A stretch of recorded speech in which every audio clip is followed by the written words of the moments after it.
Ayan guys, shoutout sa lahat. Thank you so much guys sa support. And shoutout sa mga followers ko sa FB page ko.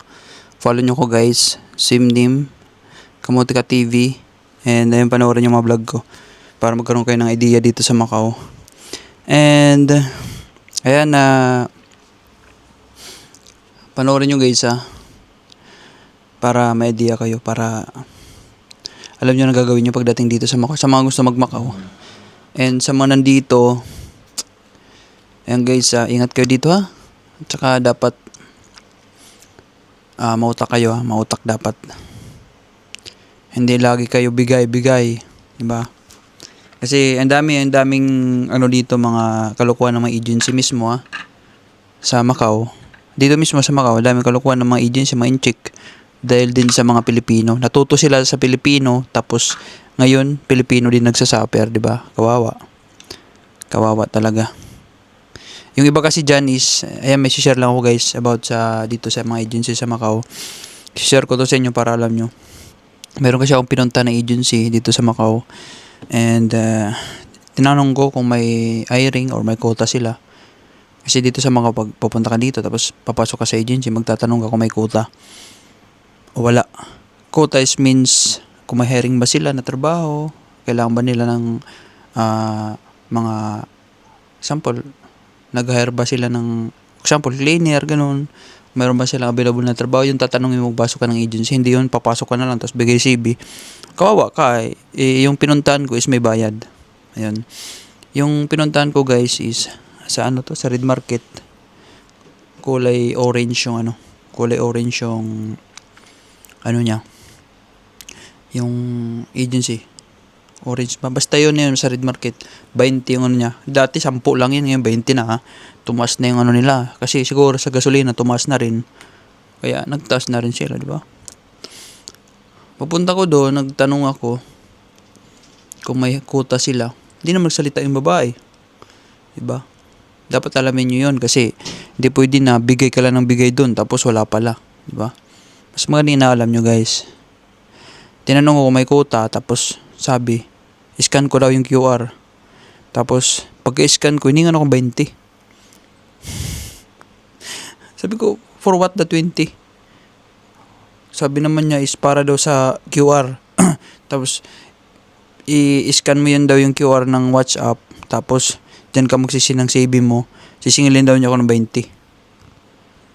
Oh, sabi ko, wag na lang, di na lang mag-scan kasi wala akong 20. 'Di ba? Tapos tinanong ko, sabi ko, mayroon ba o wala? Wala naman daw Useless lang.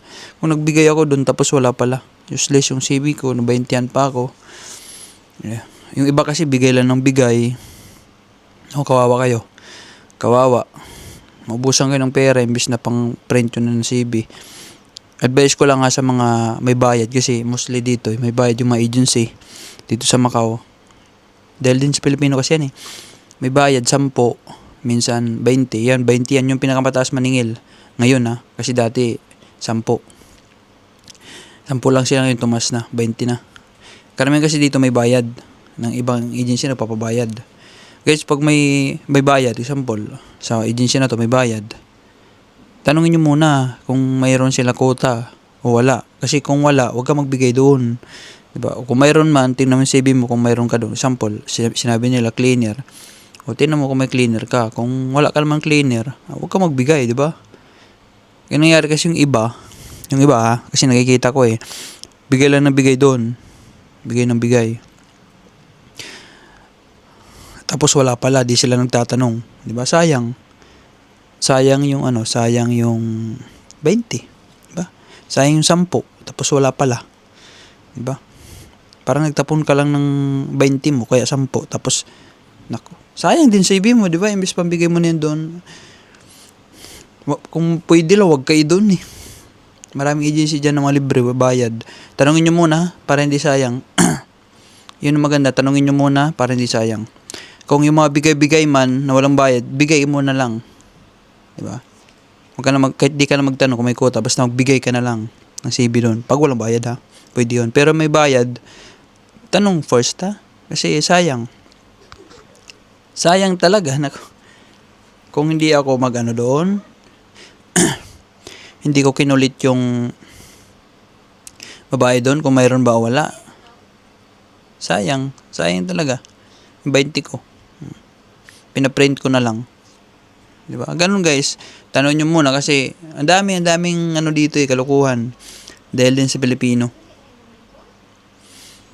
Pilipino yung gumawa, tas ngayon Pilipino din nagsasuffer. Ang hirap. Hirap guys. Kaya yun, mag-ingat kayo. Yun mga advice ko. Ha? Huwag kayo basta-basta magbibigay ng pera doon sa mga agency kasi pinagtatawanan lang kayo. Pinagtatawanan lang tayo ng mga parang ginisa tayo sa sarili nating mantika. Parang ganun. Diba? Yun guys, mas maganda. Ang daming agency dito na libre. Doon kayo mag-focus ha. Sipagan nyo lang, tsagain nyo lang. Kasi ganun talaga. Mahirap mag-apply. Hindi mo alam kung saan ka mag-umpisa.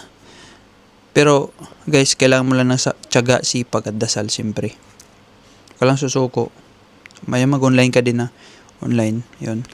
Mayroon mga upload ako dito sa YouTube na online na pwede nyo gamitin ha. Yun lang guys, yun lang si share ko about Macau and sana may natutunan kayo. Yun lang guys, thank you so much and I love you all.